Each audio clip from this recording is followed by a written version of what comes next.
दिनमिदम् अयि प्रिय सखे शन्तनोऽस्तु ते सर्वदा मुदम् प्रार्थयामहे भवशतायुः ईश्वर सदा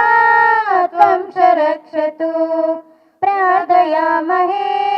भवशतायुः ईश्वर सदा